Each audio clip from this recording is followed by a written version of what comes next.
యుద్ధంలో అడుగు పెట్టే వాడి చేతుల్లో ఏముంటది? ఖచ్చితంగా కత్తి ఉంటది. కత్తి లేకుండా యుద్ధంలో అడుగు పెట్టినోడు శత్రువు చేతిలో పోతాడు. ఈరోజు ఓటర్ చేతిలో కత్తి కంటే పదునైన ఆయుధం ఉంది. ఏం ఆయుధం తెలుసా? ఓటు అనే ఆయుధం ఉంది నీ దగ్గర.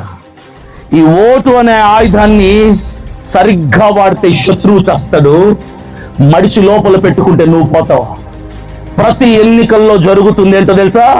నీ దగ్గర కత్తి ఉంటది, ఒకడు వస్తాడు, డబ్బులు ఇస్తారా బాబు నన్నేం చేయొద్దు, మడిచి జోబిలో పెట్టుకుంటే, మడిచి జోబిలో కాదు, నువ్వు డబ్బు ఇస్తానంటే ఎక్కడ కావాలంటే అక్కడ పెట్టుకుంటానని కత్తుల్ని జోబుల్లో పెట్టేసుకుంటున్నారు మన వాళ్ళు.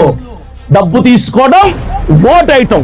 ఇప్పుడు నేను మీకు 2 విషయాలు చెప్తా, మీరు రెండిట్లో ఏదో డిసైడ్ అయిపోండి. ఒకటి, ఓటుకి నోటు తీసుకొని మిమ్మల్ని మీరు తాకట్టు పెట్టేసుకోవద్దు, అమ్ముకోవద్దు మీ హక్కుని. ఓటు అంటే ఏంటో తెలుసా? రాజ్యాంగం ఇచ్చిన హక్కు అది. ఓటు అంటే కాన్స్టిట్యూషన్ ప్రతి పౌరుడికి, ప్రతి భారత పౌరుడికి ఇచ్చినటువంటి క్వశ్చనింగ్ రైట్ అది. ఆ హక్కును అమ్మేసుకుంటావా? ఆ హక్కుని తాకట్టు పెట్టేసుకుంటావా? ఎవరైతే ఓటుకు నోటు తీసుకుంటున్నారో వాళ్ళకి ప్రశ్నించే హక్కు లేదు.